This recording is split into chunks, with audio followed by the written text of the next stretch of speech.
will show up when we were doing Machina. Does anybody know that record?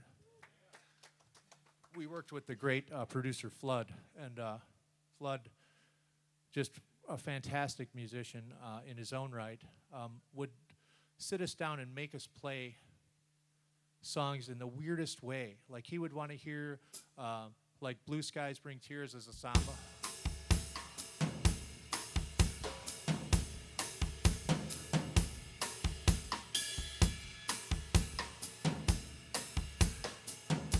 And he'd make us play that stuff for hours. And I mean, I don't mean he would sit down and crack the whip and go, play it.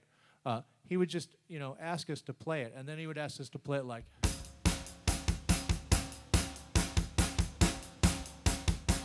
And none of those versions, some of them made it out on the B-sides, but none of those versions were the version.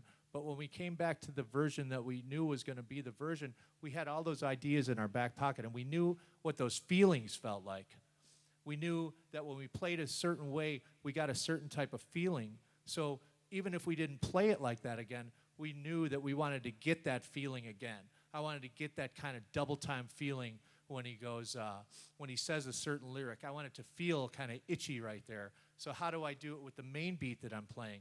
And it really presented a challenge to us as players to kind of dig deep inside of us and find kind of the simplest form of like being cool. And it was really, for me as a musician, it was one of the kind of coolest times of my formative musical life, just because I learned so much about myself and kind of how far I was willing to go, stay until 2:30 in the morning playing just the most ridiculous, stupid stuff. I mean, pairs of scissors and hairspray for percussion, and just to try it, just to see what it sounds like, because if you don't, it could be the greatest sound ever. In fact, if you ever heard that song, Cupid de Loc, it's on one of the records, Melancholy, right? All the percussion in that came out of my medicine cabinet. It's like a bottle of Tylenol, some rusty scissors, some hairspray. And I think the only real thing is a triangle and maybe a little djembe. But if you go back and listen to that record now that the secret's out, you can hear that psst and that tsk.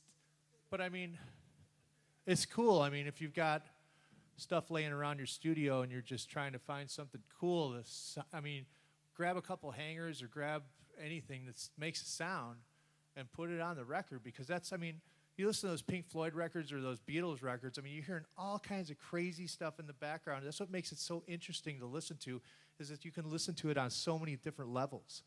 You can put the headphones on and hear stuff for the first time after listening to a record for 20 years. Which is what I'm really into from a producer standpoint, is kind of hiding little kind of crazy stuff like that, little bells. When we did Gish, we all wore necklaces with little bells on them. So if you listen in the recording, you can hear, like in the quiet moments, you can hear like just random kind of bells clicking together. It's just because we all have just goofy cow necklaces on it. But it's just stuff like that people, one person goes, "Oh man, that stuff is so cool." Hey man, it's $10 more, No, just kidding. So anyway, that's the thing. Let's get on with it. I'm gonna play.